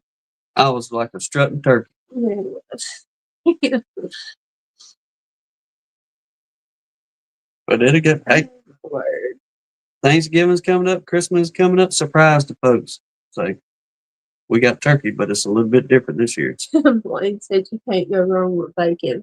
No. If Lee had signal, he'd probably be agreeing with you. Oh, it's good, my man. It is good. Really good. We ate a ton of bacon that year because my sister did, instead of a green bean casserole, she had found this new recipe where she took like fresh green beans and you season them up and stuff, and then like take 3 or 4 in a bundle and wrap them in bacon and put it down in a baking dish, and then you pour like melted butter and some more seasoning and stuff on top and bake it for a little bit, and it was really good. And then Tim showed up with that bacon wrapped turkey. Bubbles. Yeah, the fried turkey is better. I know it's gonna be bubbles. Do a cooking video when we fix the ham. We can do that. Mm-hmm. All she does, she Hannah looked up somewhere and found one of them old time Dutch ovens, one of those real big deep ones. Mhm. And we'll throw that. Cause used to we have one of them turkey cookers where you just put the lid on like and cook. the plug-in one, but it would put last year.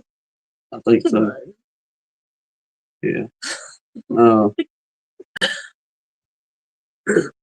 But she found that Dutch oven, and ever since then we've been throwing ham, whatever a fit in there. But that's pretty well how we do that ham, and Yeah. constantly coming back, pull them juices off, load it back Right. up. Just keep doing that until it's done cooking, and then like while it's still hot, we'd mix up that glaze and just slather it all over there, and then keep it hot, like keep it in the oven, and put the lid back on, and just let it soak into it. Oh my word, You'll go back. it's good. You'll be back for another piece. Yeah, well, Hey, that bacon wrap prime ribs smells and tastes good. it smells good. Mm-hmm. I can't smell anything right now. Hey, we can barely afford hamburger meat anymore, do you see? The turducken.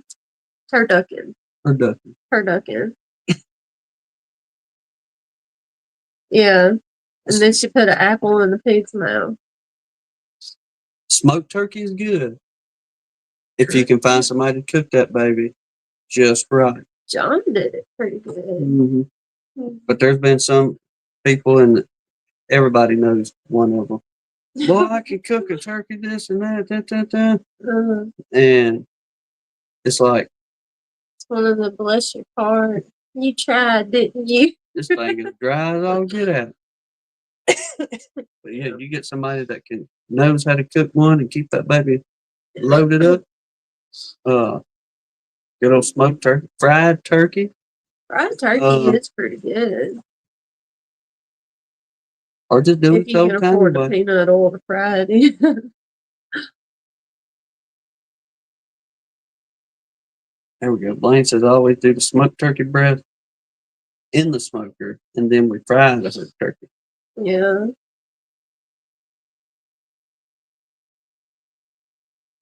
Huh. Which I'm not a big turkey fan. Anywho, I'll cook one. Much rather have ham. But yeah, you give me a good old honey ham, I'm pacified kind of thing. I like ham, but like if you're doing dressing and gravy, then I'd rather have the turkey most of the time.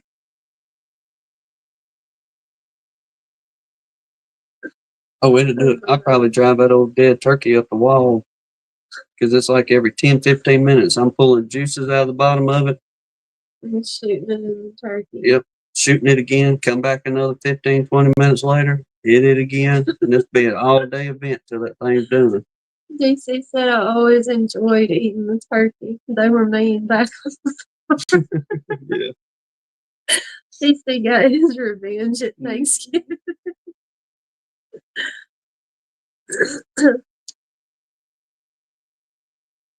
You got him to thinking bubbles. Oh, I'm telling you, Philip, try it. You'll be like, about every 15 or 20 minutes, pull that bacon juice out of the bottom of that pan and just go through there with them old basting turkey syringes, and just load her up. Hey, James, a lot of people eat chicken and dressing down here. You're right, Gary. You never know where we're going to end up.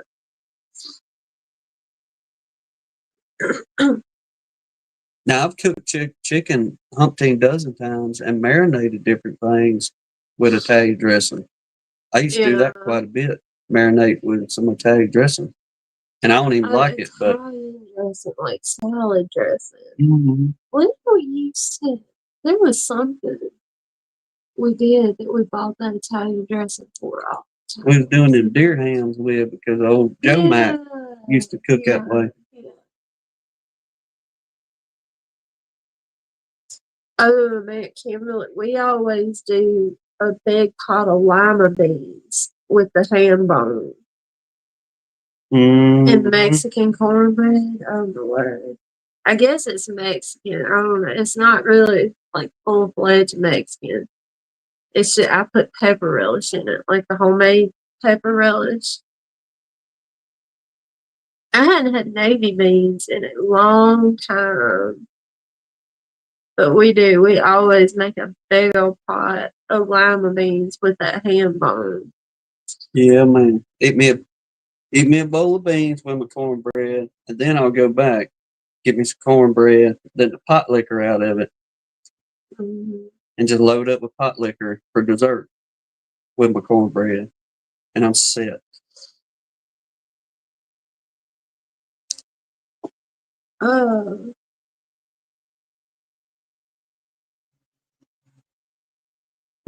I mean, I like butter beans, but Tim doesn't like them very much.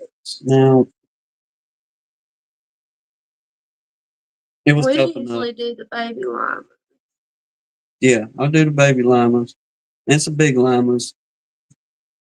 Well, you did big limas a week or two ago. Because that was what we had been given. But that's Yeah, good I've too. never put mustard in them.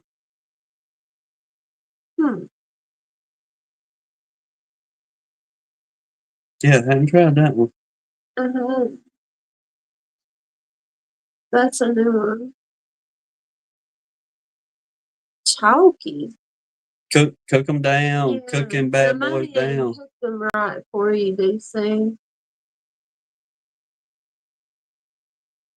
No, see, the lima beans, Kimberly, are gonna be green.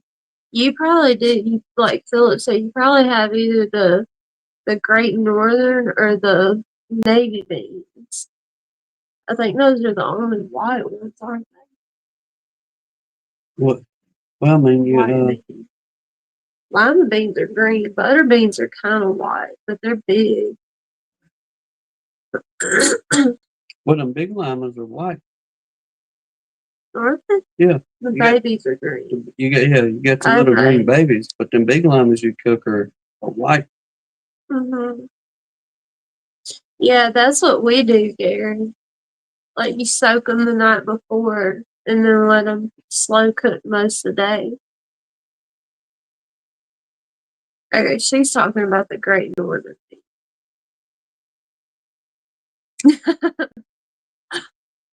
I don't know. I guess just coming up down here. We eat a lot of dried beans coming up and peas. And cornbread. Yeah, lots of cornbread. Ooh, it's been a long time since I had speckled butter bean.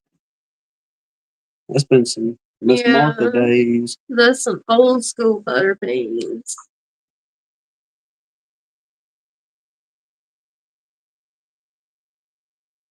Or once a year. Well, not once a year. We probably get them anytime we wanted. But one of the deacons at our churches, he grows a big garden every year. Mm-hmm. But come first of the year, he'll always hook us up with several pounds of black eyed peas. And man, you talk about a good mess of food. I swear that I think my favorite peas are the purple whole peas.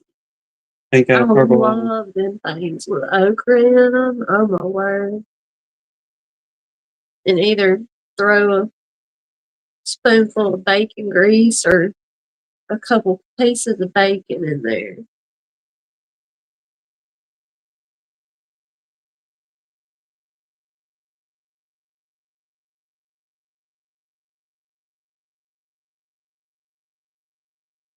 Yeah, no, we usually do that for like a side dish. Green beans and potatoes. I've never put ham in it though. See, Mr. Russell Lehman knows what I'm talking about. Especially fresh out of the garden purple whole peas. Man.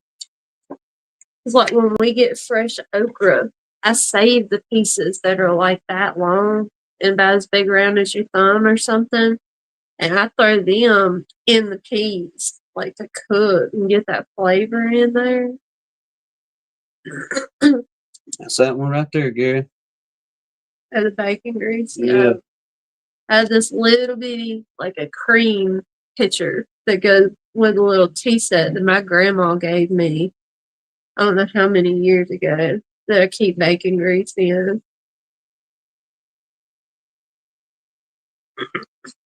That's why I like the beans and stuff, DC, like the lima beans and stuff, or chilies and soups, because all that, like every day, it gets better. Gumbos and etouffees. I'm sitting here looking at comments and I glanced over at the picture with us, but he done jumped up here now. But you can still see Oki in the background. You hear that? That's a coyote. Can y'all hear that? I don't know if y'all hear that or not. All them coyotes. I hope they didn't get the coyote. I don't know. Y'all might be able to hear it. Homemade ice cream.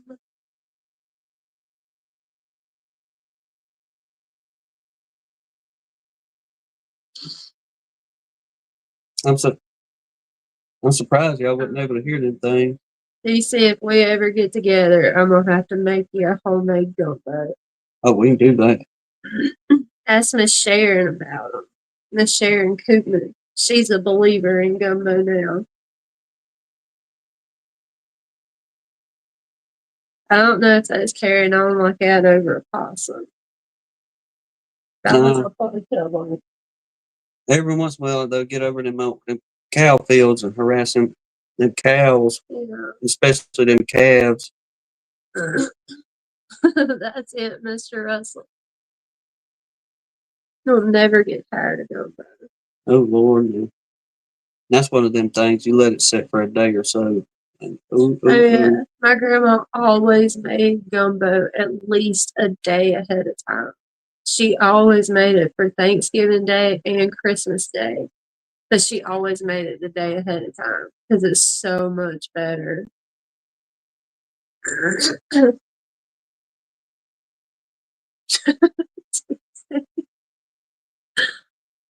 mm. Himalayas. That's pretty good, yeah. Uh-huh. Well, I can't say much. I drug a few deer off the road that was still nice and warm, that wasn't busted up too bad. And, we have feasted off of that. oh, yeah.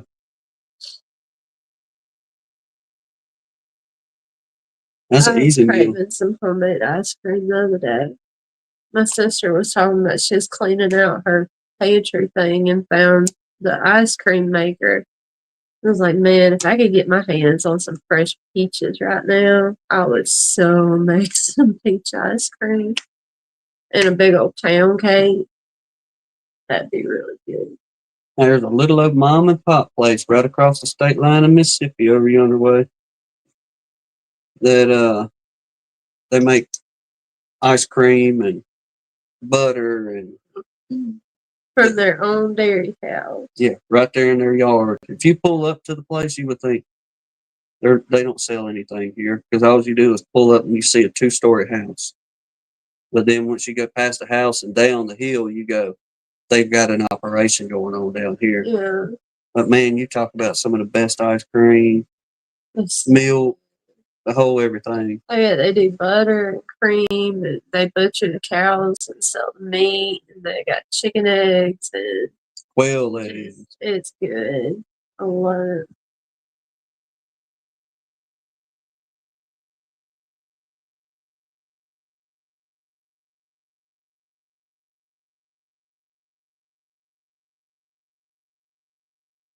Oh man, I don't know how y'all have made it without having gumbo. Yeah, man, we get y'all recipe. If we ever do a Southeastern beekeeping conference, we're gonna serve gumbo. Yeah, that'll be the main entree. Gulf shrimp. We'll have to do a video when we make a pot of gumbo this year. Do a cooking video. Yeah, it ain't too much. Make my grandma's gumbo for y'all. And it's not much. I mean, it's no different than like throwing together vegetable soup. So you make a roux first and just build from there. Richard said I met gumbo once.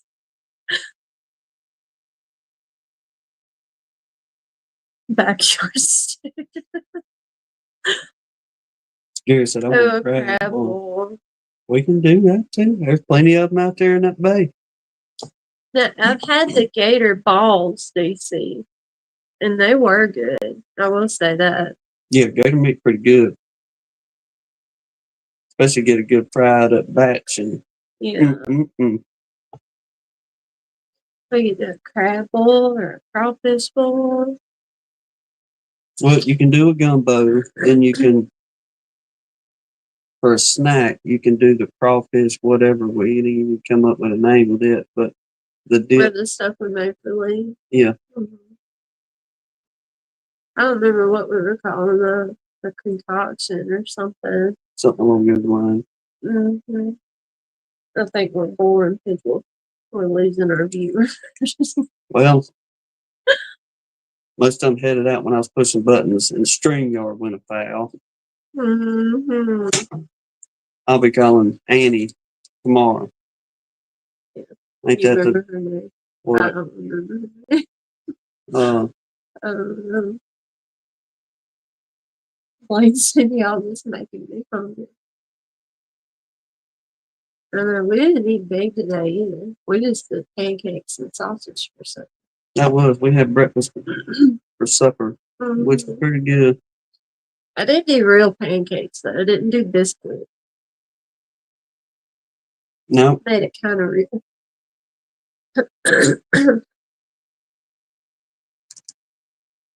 Well, we appreciate all y'all riding it out with us.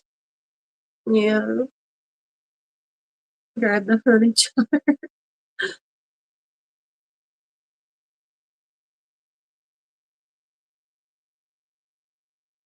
I don't know if I've ever ate blue crab.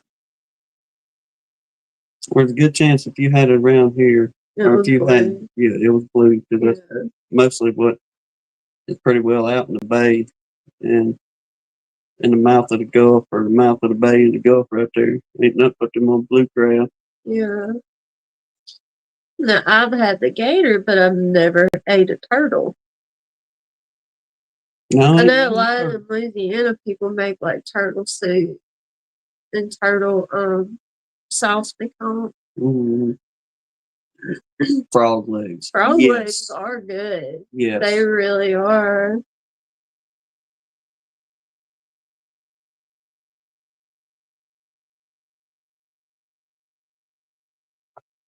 Oh man, you eat Jiffy, Gary? That's just sad. You need some real cornbread. Give me your recipe. I'm gonna tell you, she got a good cornbread recipe. Haven't we done cornbread? I don't know if we've done cornbread or not yet. We may. I think we did. I think we did a lima beans and cornbread video. We did something with it. Have to go back and look. If not, we'll do a cornbread recipe.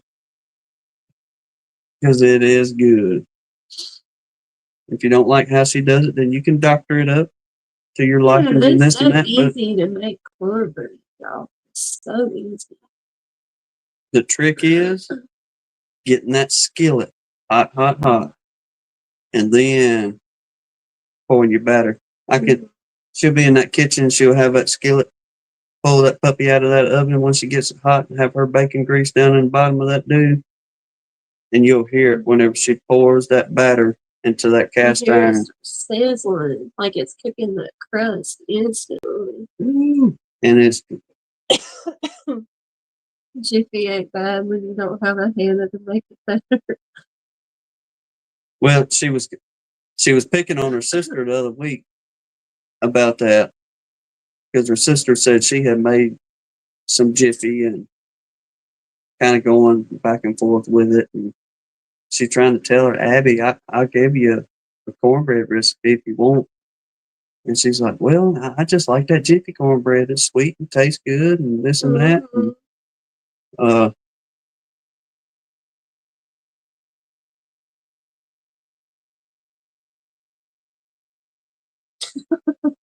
They kicked me out. I don't know what let me show where's Lyman's. I mean, What did it say there? Gary's mom made a, or I guess he's trying to say his mom. No. I don't know. It's been flagging a bunch of them again for whatever reason. It's just being weird. See, that's me, Philip. We don't really like a sweet cornbread. Like, I don't put sugar in mine when I make it. That the pepper relish I put in, I guess, has a little bit of sugar in it.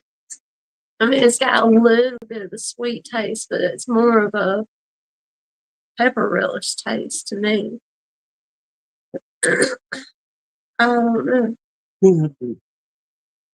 but I'm like, I don't care for like a sweet cornbread. And see, if I was making it in the morning, that'd be one thing. But usually when I make cornbread, it's to go with something like lima beans or cabbage or red beans or something like that. And to me, those just don't mix with sweet very well. Well, you did one, but it was with the camp beans. But I don't know if you did the recipe. If you told them what the recipe was. Well, if I didn't, then we'll make a cornbread video. Because it's super easy to make it. What you do.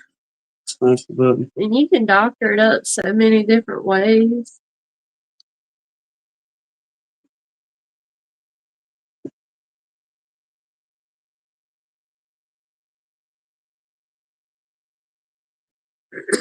Or a piece of cornbread with some of that fresh milk we was just talking about. I'll settle for store-bought milk. But, man, you give me a good cold glass of milk and crumble that cornbread off in there and just dump it. Then give me a spoon. You may call me crazy. Like it with the dairy milk, but eat it like cereal. Yeah, man. Let's see, I do like it with like honey on it or some kind of jelly or something. We do that a lot with pound cake down here too, putting jelly or something on it. When you got lately, the last few ones you've been cooking, you'll load them up with honey. Yeah. Gary's got a plan there. Ooh, I don't know if I could do that, Mr. Russell. What? He said put a little coffee in it. Coffee? Now maybe for her. Maybe for her. I've never done that. But that sounds good, DC. I can't bring myself to the coffee taste. It has to be covered up 99%. Yeah. For me to drink it. That's not the only way I can drink the coffee. Got to be covered in white chocolate mocha sauce. Nah, to go then. And say, Kimberly, most time, we might do breakfast on Saturday morning, but usually, especially during the week, we hardly ever eat breakfast. We'll stop mid-morning and eat a pack of crackers or something for a snack, but most time, getting up and going to work, we don't eat,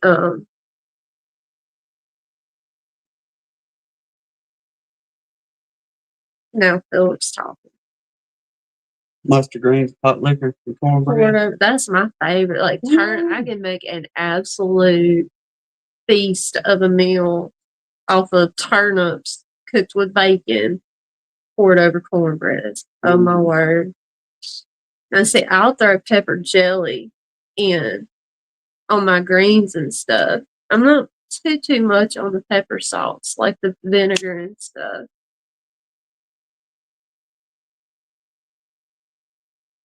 Hot liquor is just the liquid that the greens cook in, DC, the seasoned up broth.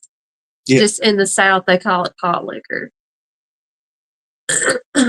But I mean that's like any kind of broth off a green, like a turnip or a mustard or whatever. But yes, greens like leafy greens, like mustard greens and turnip greens. What's the other one? There's one like spinach is a green, but I don't like spinach much. Turnips are my favorite. Yeah, if you're gonna be down here, it's either gonna be collard greens, mustard, or turnips. But whenever somebody says greens down here, mostly it's turnip. Yeah, for the most part. Collards, that's what I was trying to think of. But all of them is good, cooked right. Especially whenever you find the old timer at the gas station selling them off the back of his old pickup truck. Yeah, those are always really, really good. And when you find that old cat, and that dude hooks you up. Oh yeah, he'll sell like a short of bunch of turnips for like $3 or something. But to me though, the trick to those greens, like your most important ingredient is either bacon or bacon grease sitting in there while they're cooking. Chocolate chip pancakes with bacon. That sounds like a breakfast. Oh my goodness, DC. We gotta get down here. Yeah, you gotta make a trip down here. Come stay with us for a weekend and we'll make you some real food. He's got me wanting a pot of turnip greens and pot liquor. We can do that. Really good. Yeah. For real. Maybe we can find one of them on the way home tomorrow. Well, if you ever get down this way, or any of y'all ever get down here and y'all want a good southern meal, holler at us and we'll get you fixed up ahead of time. And yeah, especially if you want a gumbo or something, I need at least 24 hours notice.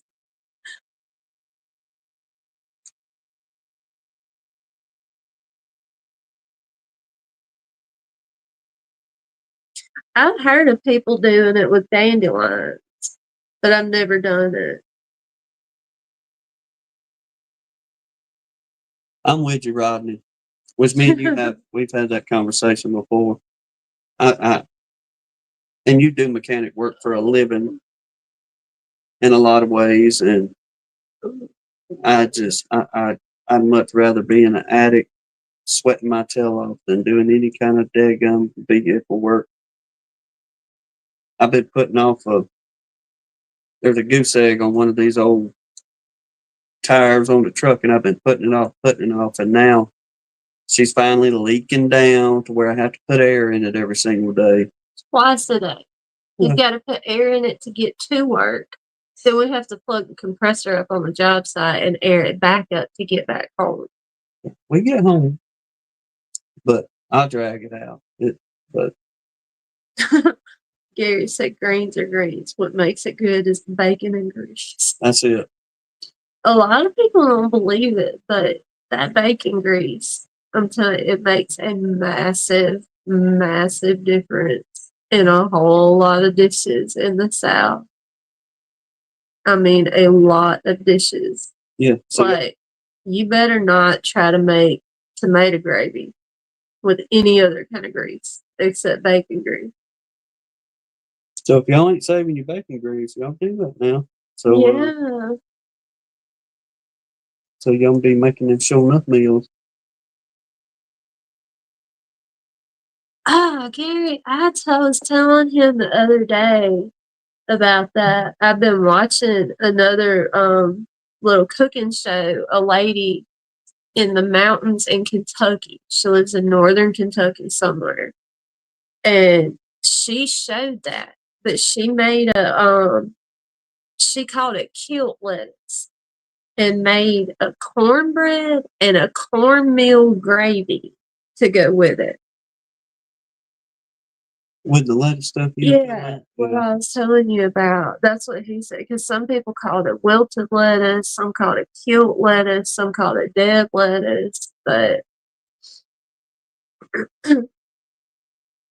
Mr. Russell knows. Yeah.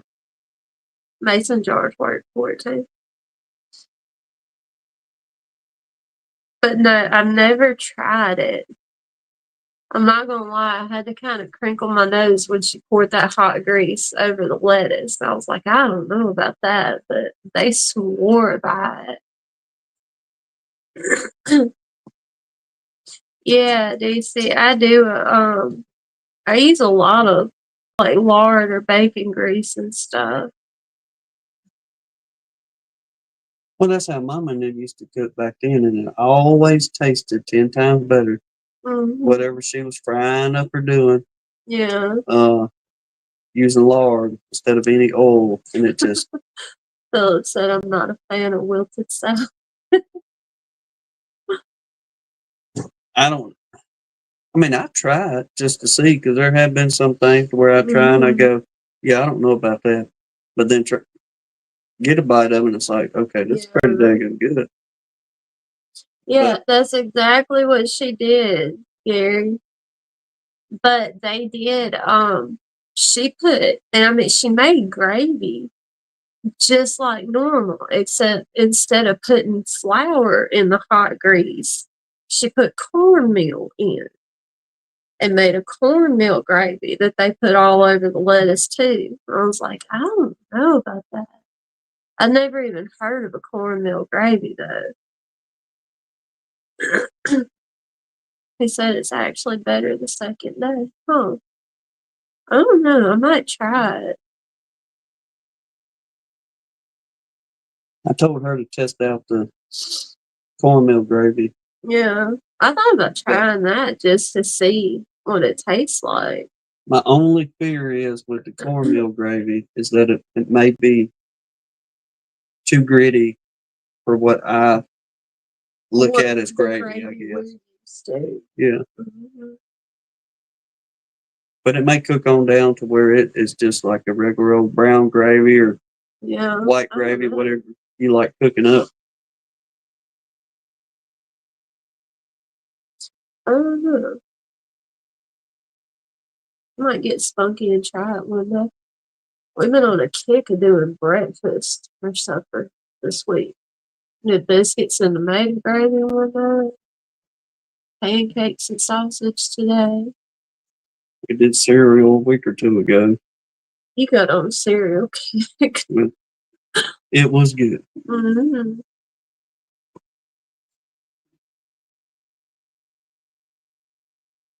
Really? I did not know that, DC. No. I know, Blaine, you can never go wrong with breakfast. I don't know why I was craving some tomato gravy. We hadn't had it in forever. And somebody said something about it in the chat, didn't they? Tomato gravy? Yeah. Somebody had been talking about it somewhere and got me wanting some. Then I stuck my foot in the mouth and she took it the wrong way about the tomato gravy. Oh, it didn't go there. That's what I thought you was fixing to say. It tastes just like the stuff out of the truck stop. I was like, oh, great. I can't even cook better than fast food anymore. They got good food at the truck stop, and she knows this. Because whenever we go to Mississippi and we go to the stockyards on Wednesday, whenever we have a Wednesday off, we'll go to the stockyard and go hang out over there and this and that. Well, we always stop. That is our little breakfast spot. And most of the time I get the tomato gravy over there because it's really good. Mm. And she cooked hers the other day. And I told her, I said, this is just as good as doggone 4 Mile truck stop over there. Oh, it's only as good as the truck stop and this and that. And it was his tone of voice when he said mm. Well, because at the truck stop I'm talking about over in Mississippi, it's country people. And these country women know how to cook over there too. Oh, no, they did not. They okayed the production of a synthetic lab-grown honey. How do you do that? Telling Mr. Russell, like, good grief, dude, you've been married this long and you haven't figured out how to say this stuff yet? I figured that's why she would have taken it, because she knows how good the food is at the truck stop. Now, if I'd have said it was good, like at the service station, I'd have really been the little filling station down the road down here, then that would have been a different story. I just had to mess with him, y'all. I didn't know it was gonna hurt his feelings like that. Oh, she didn't let me live it down all day long. Well, I made it for supper. Well, So the you next had day, like you even all said an something. hour and a half that day. I picked on you about it. That's all day. Then the next day, well, you didn't like it because the truck stopped this and that. Oh, good Okay, grief. anyway. Moving on. How do they do a synthetic lab grown honey? I don't know. We're gonna have to Google this to see what that's all about. But whatever it is, it sounds like something I don't want. Probably. I'm sure. They'll tell us it's good for us. The FDA is behind it. Well, if the FDA approves it, I don't want it. Exactly. Folks, y'all just stick to the old timer ways. We're going to make it through this. As long as we cook like the old timers did, we're going to be just fine. That's it. Well, buttons, you're out of time. And is it 2 hours? Mm-hmm. Oh, we have. In 4 minutes. We're talking so much fine food and everything. And but we got to get to work in the morning. Yeah, we do. I forgot about that. Tomorrow's going to be a fun-filled day of power washing. Mm-hmm. Yep. Mm-hmm. And then getting kids. Yep. All the kiddos. My coffee's wearing off. Yes, Gary. I'll pass. Y'all enjoy. For fine food to crud. Thanks, DC. You turned the conversation. I'll take my roadkill before I'll eat some kind of lab grown something other. Yeah, I'm with you on that. I trust. Especially fresh roadkill. Where that's been. You know, well, 17-inch tire got that one right there. We'll be all right. Yeah. Cut around the rough edges. Right. But, all right, y'all. We're going to wrap it on up. Yeah. You got anything else? DC, we're going to be praying hard for your mama. Indeed. And for you, but I know it's not easy for her at all. Yes. But everybody on our prayer list, we remember all y'all. But, all right. Till then, God bless you. Lord willing, we'll see y'all next one. Hope y'all have a good week. Y'all take care. Thank you, Gary.